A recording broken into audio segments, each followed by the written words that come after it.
Hello, my name is David Diaz from Kaiser University, and today I'm going to be talking about my teaching presentation. In this presentation, I'll be talking about physics and patient care related to X-ray. I'll be covering 4 topics, which are beam restriction, filtration, patient consideration, radiographic dose documentation. The first topic that I will be talking about is beam restriction. The purpose of beam restriction is to focus the exposure on the anatomy of interest, along with reducing patient dose. The radiographer has the control of the beam restriction by manipulating the collimation box. Having the collimation box is extremely important because without it, the patient receives unnecessary radiation, causing more scatter radiation. Reducing scatter radiation also improves the contrast of the image, giving greater detail. In the image provided, you can see that without the beam restriction device, the beam is produced in a round shape. In the second image, you can see one of the main beam restriction device is the collimator box, which shape is square so that it only adjusts to the required anatomy that it is exposed and shown on the IR. The collimator box has controls of the horizontal and vertical axis.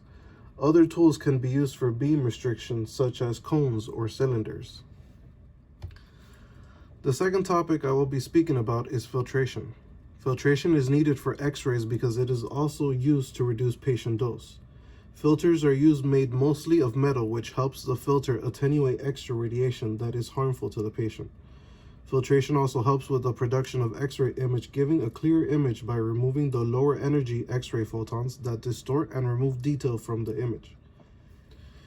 In the image provided, you can see that in red it points to the filter made of aluminum. This is also referred to as inherent filter because the filter is inside the tube. There are also additional forms of filter that can be used outside of the tube, such as wedge filters, and wedge filters are used to compensate for the anode heel effect. In this next slide, I will be playing a video that gives more details about X-ray filters.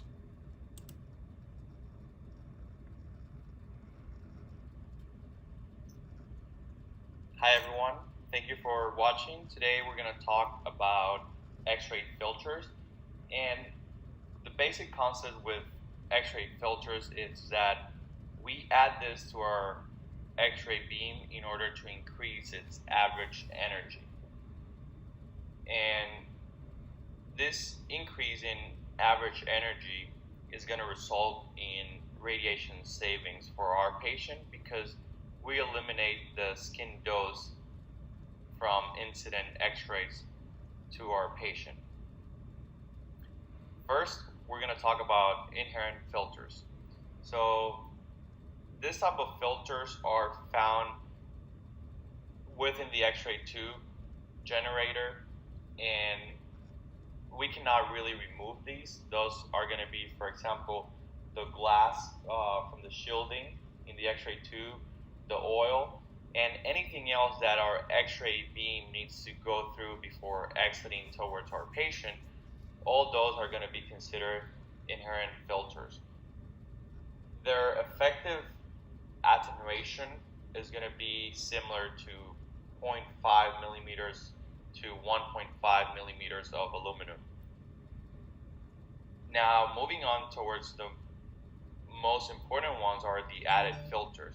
And these are the added filters, the one I just mentioned. We're really adding them to increase our average energy. And we have different types of filters. We can have aluminum, we can have copper, or we can have molybdenum for mammography. And for just so you have an idea, for typical numbers in diagnostic radiology, we can have approximately a 3 millimeter thick aluminum filter, and for angiography we can have. The third topic I will be speaking about is patient considerations. X-ray exams are done after being carefully considered by the patient's health needs. Patients are being exposed to radiation, but when a patient goes in for an X-ray, the doctor has decided that the outcome of knowledge far outweighs the risk of exposure to radiation. When performing X-rays on a patient, reducing the amount of exposure on patient is top priority. As low as reasonably achievable, also known as ALARA, is a principle that radiographers live by, meaning always giving the patient the lowest amount of dose of radiation possible. Radiographers accomplish this by using lead shields like in this image, making sure that children and pregnant women are shielded appropriately. I believe that having 5-star patient care is the best patient consideration patients can have. The fourth and final topic that I will be covering in my presentation is radiographic dose documentation. Radiation can be extremely harmful to the body when someone is overexposed to radiation. Therefore, it is only logical that healthcare locations should be monitoring the amount of radiation the average patient is receiving for the required exams. A person should only be receiving a certain amount of radiation per year, including the normal day-to-day natural radiation that we receive from the sun and others. The FDA has given specific guidelines to how much a patient should receive. The doses are also documented not only on the patient but also in the atmosphere. When determining doses for the patient, it is referred to as absorbed dose, which it is measured using the International System of Units, SI units, of absorbed dose in the joule per kilogram. Measuring the atmosphere using air kerma, which extracts the energy from the X-ray beam per unit mass of air in a small irradiated air volume. Air kerma uses grays to measure. And this concludes my teaching presentation. I hope you enjoyed the video and I hope you got to learn a lot from it. Thank you so much and have a good day.